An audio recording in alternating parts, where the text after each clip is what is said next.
New Zealand will reopen the bubble for New South Wales tomorrow. Restrictions here also likely to end with another day of no infections.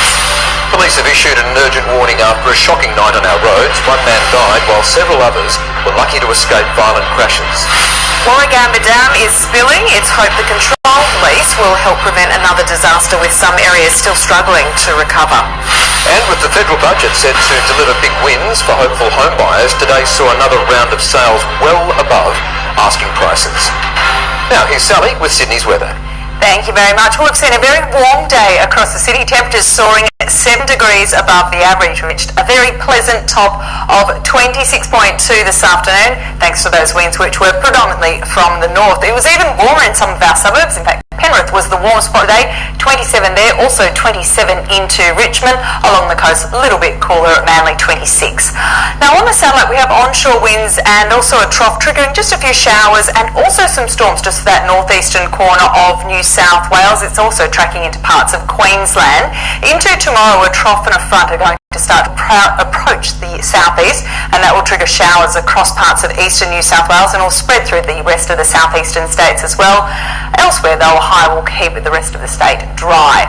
There's not a drop of rain to speak about across the capital cities for Mother's Day, although the skies will be a little bit cloudy for most. 26 degrees into Brisbane, 19 degrees for Canberra tomorrow. Adelaide looking mostly fine, 19 there as well, 17 into Hobart, while on the west coast in Perth, a top of 23 degrees expected with just a touch of cloud.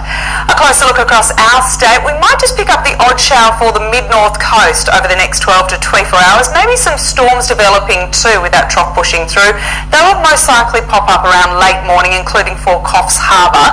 Those storms will also just push into the northern tablelands. In terms of rainfall, nothing huge. We're expecting around 5 to 10 millimetres. Partly cloudy skies are expected across the southern half of New South Wales as well. In terms of temperatures, fairly spot on average for Wagga, 21 degrees there and also 21 into Albury. Zooming into the Sydney Basin for tomorrow, it's looking very lovely for Mother's Day. There will be a bit of high cloud at times, but apart from that, the sun will shine. We'll have fairly light winds right across, tops of 24 degrees expected at Liverpool, Campbelltown and Penrith.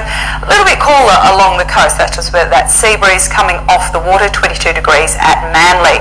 Now the hazardous swell that we have seen today will ease overnight. Easterly swell tomorrow around 2 metres. It'll drop back to around 1.5 metres during the morning though. The city can expect calm winds tonight. Will drop to 15 degrees, tops of 24 tomorrow. Looking ahead on Monday, big blue skies are the story, 25 degrees, even warmer in the west, 26. Then we've got that front arriving on Tuesday, around 6 millimetres in the gauges on Tuesday. Slightly heavier falls are possible just for the city into Wednesday. It looks like things will start to dry out though as we head towards the weekend, guys. Okay, thanks so much, Sal. That is 7 News for this Saturday. We'll have updates for you throughout the evening. Weekend Sunrise starts from 7 from all the 7 News